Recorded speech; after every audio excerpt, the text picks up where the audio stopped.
Hi, my name's Nada Frimpong, and I was a Boys and Girls Club of Greater Lowell member from the time I was about 8 years old all the way to 18 years old. Honestly, sitting here today telling you in words just how much the club has meant to me is almost impossible. There is an endless list of names from the late great Billy Gilmore to Joe Hungler to Alex Figueroa, Ronnie Campbell, Stephen Ostis, Elliot Vargas, and that's really just to name a few.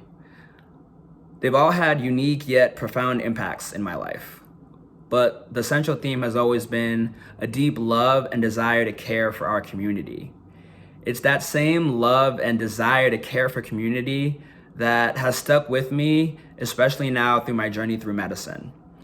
The club really taught me that from a young age, I was talented and I could make an impact.